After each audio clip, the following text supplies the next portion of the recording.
prospetta lungo e impegnativo l'iter per la messa a punto del regolamento sulla tassa di sbarco. Entro fine gennaio, assicura l'assessore alla mobilità Boraso, sarà però pronta la bozza. Cibi scaduti destinati alle mense delle scuole di Chioggia. I carabinieri sequestrano 60 kg di generi alimentari e multano la società. Amministrazione pronta a prendere provvedimenti. Indagini serrate dei carabinieri che cercano di dare un volto e un nome ai banditi responsabili dell'assalto alla gioielleria Burato a San Donà di Piave di 2 sere fa. L'avevano lasciato il veneziano una ventina d'anni fa per andare a vivere in Trentino i coniugi trovati morti a Fai della Paganella. L'entrata in vigore della fatturazione elettronica, nuova gabella per le imprese. Ai nostri microfoni lo sfogo del presidente di Confcommercio Veneto. Via libera della Commissione regionale ai 5 nuovi comuni veneti nati dal referendum sulle fusioni. Le amministrazioni comunali saranno sciolte e guidate da un commissario.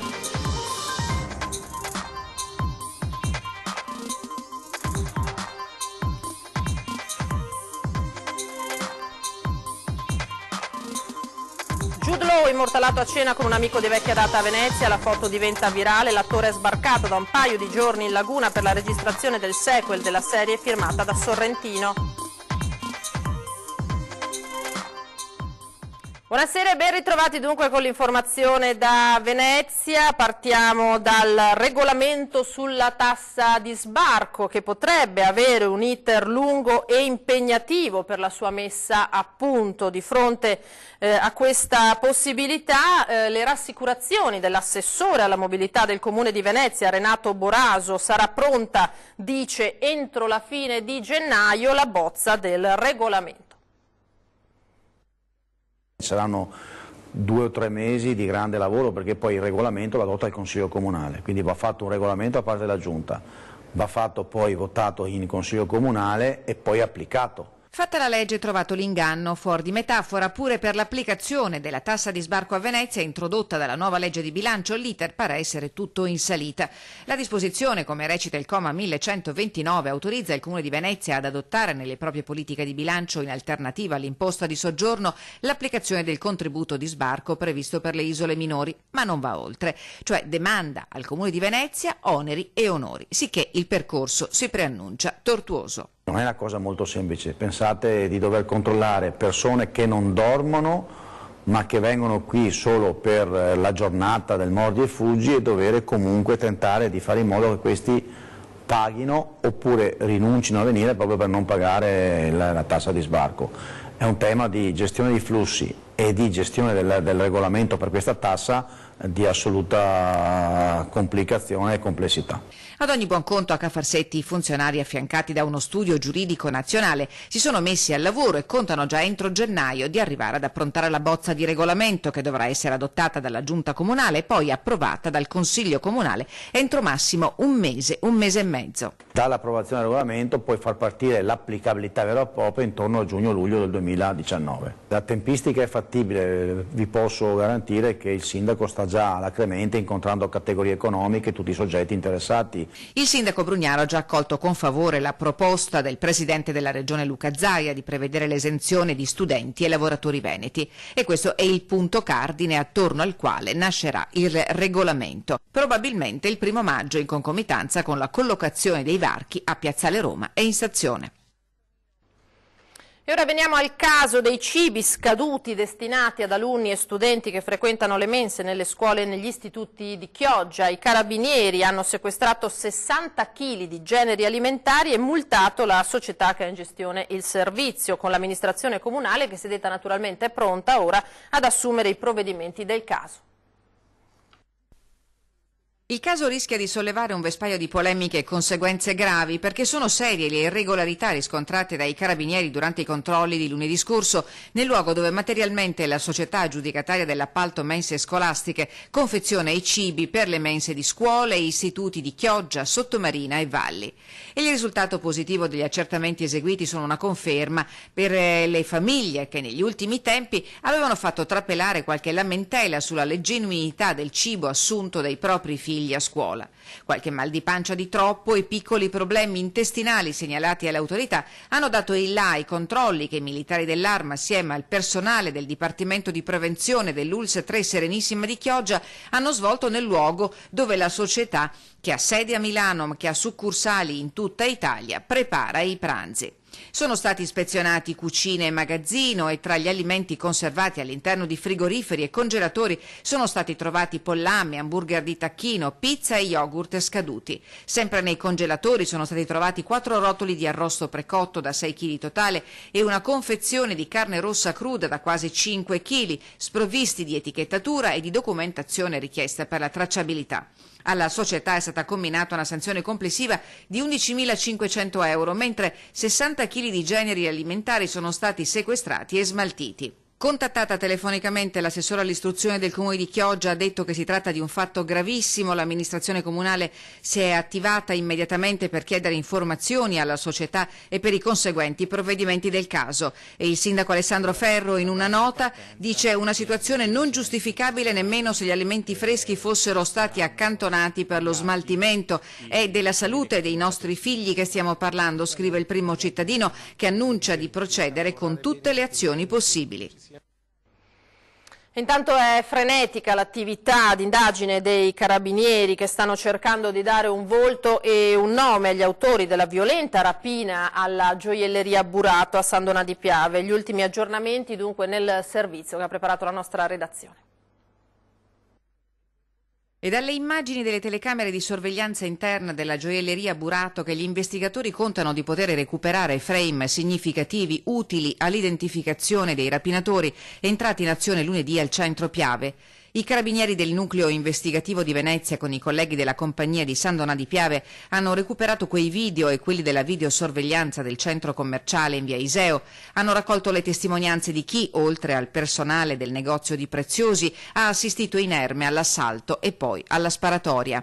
2 i colpi esplosi, uno ad altezza uomo è stato sparato da uno dei banditi verso la guardia giurata, il secondo è partito dalla pistola di quest'ultimo che ha risposto mirando al pavimento.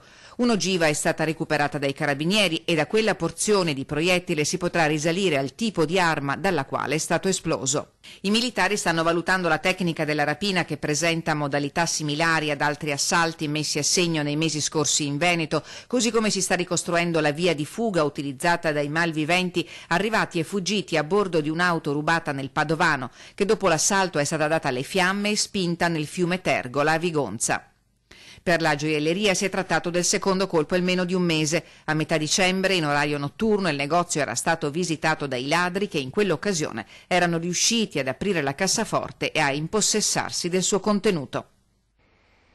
Avevano lasciato il veneziano una ventina d'anni fa per andare a vivere in Trentino i 2 anziani trovati morti questa mattina nella loro casa a Fai della Paganella. I carabinieri non hanno alcun dubbio sul fatto che si tratti di un omicidio-suicidio. Luisa Zardo, questo è il nome della donna, soffriva di una grave malattia e forse il movente del gesto potrebbe essere ricercato proprio nella sofferenza condivisa dal marito, Sergio Cini, che la accudiva da tempo. In casa i carabinieri hanno trovato una lettera lasciata dalla coppia ai familiari. I 2 anziani si sono tolti la vita con una pistola regolarmente detenuta. Lasciamo la cronaca, parliamo ora di fatturazione elettronica. Per i commercianti si è passati velocemente dalla fatturazione elettronica ai saldi. Sentiamo lo sfogo davvero a 360 gradi del presidente di Confcommercio Veneto. Fatturazione elettronica è una nuova gabella sulle imprese che fa più prendere paura per l'aspetto burocratico che per quello economico, ma che comunque sommando uno all'altro è un qualcosa in più che va a costare senza semplificare il nulla. Forse abbiamo raggiunto il massimo, è ora di ripensare come si può fare impresa in Italia. Non usa mezzi termini il presidente di Confcommercio Veneto nel definire l'obbligo della fattura elettronica entrato in vigore dal 1° gennaio e che evidenzia ha una procedura che andrebbe semplificata, ma soprattutto non è d'aiuto alle piccole e medie imprese. Zanon tocca poi un altro tema importante, quello dei saldi, che a suo avviso con inizio a gennaio non sono tali. Così come sono, in ogni caso non soddisfano più la vera esigenza per cui sono nati. Allora vanno bene fatti ora per il mondo che in qualche modo deve tentare di dare delle risposte a un Natale che di solito, proprio perché arrivando i saldi qualche giorno dopo, non è più importante come una volta. Dalle altre parti c'è anche la fortissima concorrenza di un mondo che utilizzando i social e utilizzando quelle che sono un po' i digitali che abbiamo in tasca tutti, oggi tutto l'anno ti offre possibilità, se non sono di saldi, di grandi sconti o di grandi proposte commerciali, insomma.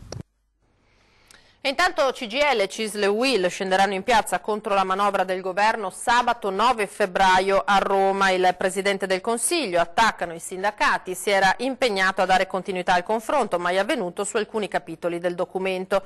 Oggi a ore 13 si è parlato proprio delle numerose perplessità sulla legge di bilancio. Sentiamo il segretario generale della CGIL di Treviso, Giacomo Vendrame.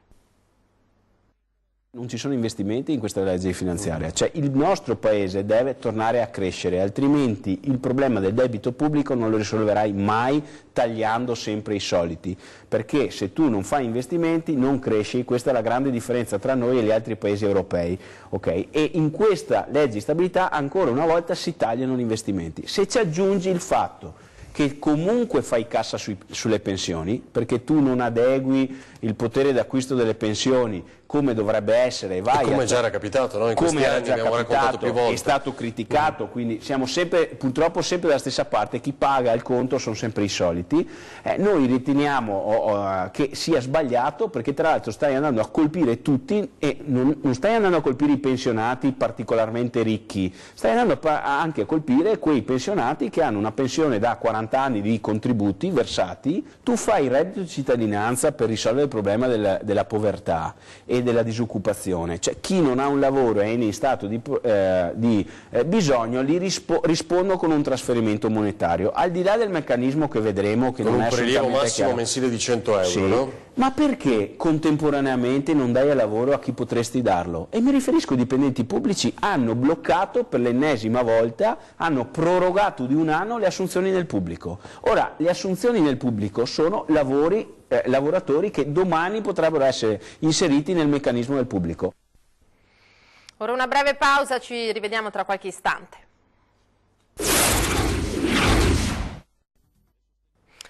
E ora di nuovo, ben ritrovati di nuovo la cronaca, torniamo sul caso della studentessa universitaria colpita da meningite, le sue condizioni migliorano, sono centinaia davvero le persone sottoposte a profilassi.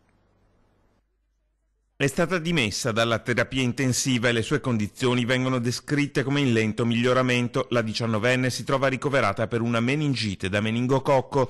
Il 6 gennaio la ragazza ha cominciato a sentirsi poco bene fino a quando è stata accertata la patologia. Come prevede la prassi in questi casi sono stati ricostruiti gli spostamenti per verificare possibili contagi. La notte di Capodanno la giovane ha preso parte ad una festa in una casa privata a Venezia. Tutti i partecipanti sono stati rintracciati e sottoposti a profilassi. Anche i compagni di stanza e gli amici di Padova sono già stati sottoposti allo stesso trattamento. Profilassi anche per il personale dell'ambulanza che l'ha trasportata in ospedale e per gli operatori del pronto soccorso che l'hanno presa in cura. In tutto si tratta di circa 400 persone. Ruba nell'azienda per la quale lavora, dipendente infedele, è stato denunciato dai carabinieri.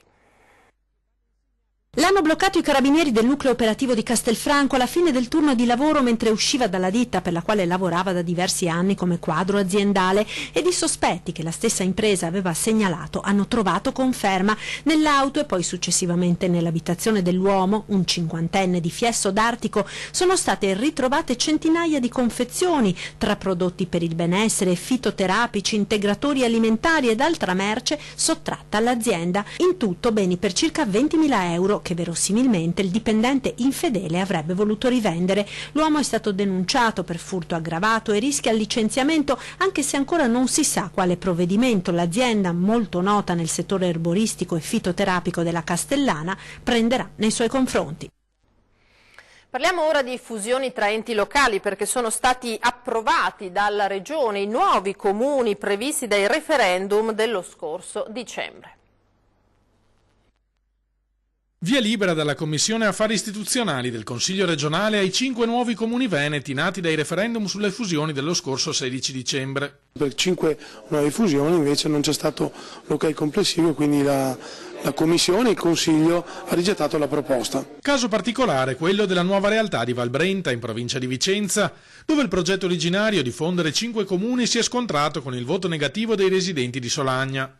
La Regione ha deciso di escludere il territorio del paese ribelle e procedere comunque alla fusione dei municipi di Cismon del Grappa, Valstagna, San Nazario e Campolongo sul Brenta. Per Solagna la scelta è stata anche facilitata dal fatto che si tratta del comune più a sud della vallata, quindi non un comune che poteva creare una continuità a livello territoriale, quindi per questo abbiamo deciso anche di procedere con l'esclusione di questo comune e quindi anche rispettando la volontà del territorio. Sempre in provincia di Vicenza vedono la luce i nuovi comuni di Colceresa, dalle ceneri di Molvena e Mason Vicentino, e Lusiana Conco dai 2 campanili omonimi. Nella Marca nasce Pieve del Grappa dal matrimonio di Paderno e Crespano. Nel bellunese Melle, Lentiaia e Trichiana danno vita a Borgo Valbelluna.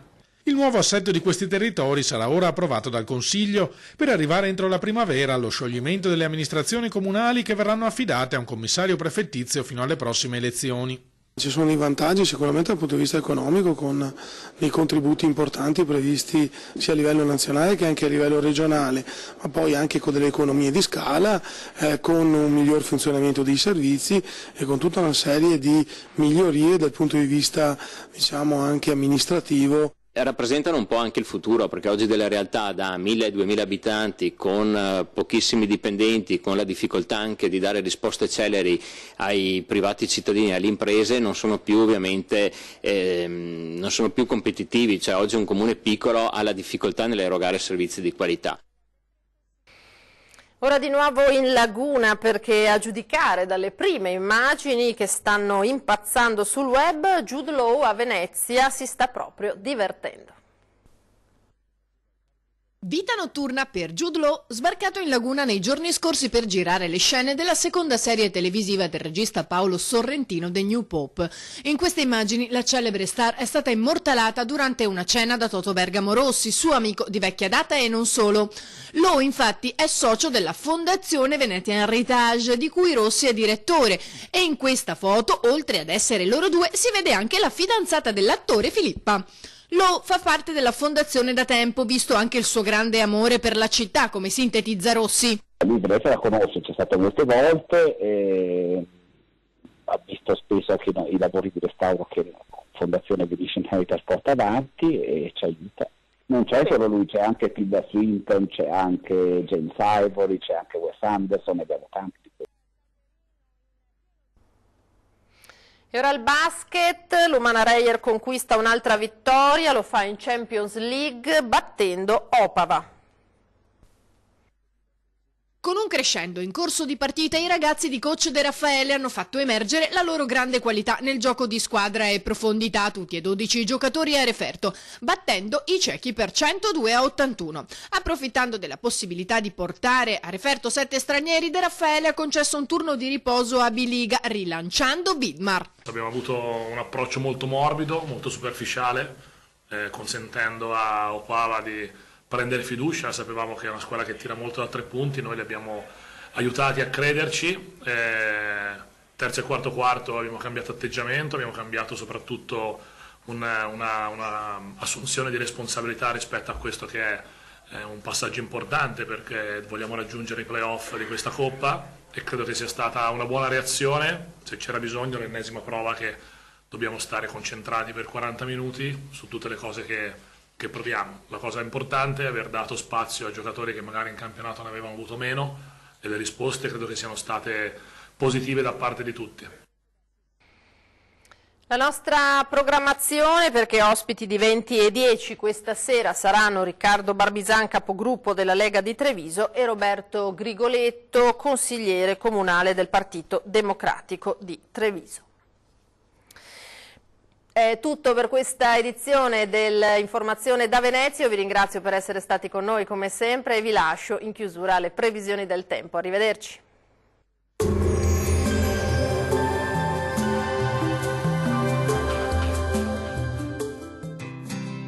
L'Unic Star, le uniche pagliette antibatteriche in commercio, prodotte anche per i marchi più importanti, sia nazionali che internazionali. Ben ritrovati al Meteo. Giornata grigia sulle nostre regioni, ma senza piogge. Sul Veneto la costante presenza dell'anticiclone garantirà un tempo per lo più stabile, tuttavia il cielo risulterà molto nuvoloso e spesso coperto, specie al mattino. Sarà più soleggiato invece a partire dal pomeriggio con poche nubi sparse. Temperature minime comprese tra i -2 e 1 grado, massime tra i 5 e 9 gradi. Vediamo ora che tempo farà sul Friuli Venezia Giulia. Poche novità, la situazione non cambia di molto. Al mattino sarà più soleggiato sui rilievi alpini. Sulle pianure e sulle coste invece il cielo risulterà più nuvoloso e anche coperto. Anche in questo caso sarà maggiormente soleggiato nella seconda parte della giornata. Temperature minime tra i -1 e 1 grado, massime oscillanti tra i 6 e 8 gradi. Vediamo infine la situazione meteorologica del Trentino Alto Adige. Bel tempo ovunque con ampio soleggiamento su tutte le province. Il cielo infatti si presenterà poco nuvoloso su tutti i settori, salvo per innocchi addensamenti al mattino. Locali nevicate a bassa quota sulle Alpi di confine. Temperature minime comprese tra i -2 e 0 gradi. Massime tra gli 8 e 9 gradi. Dal Meteo di Antenna 3 è tutto, arrivederci.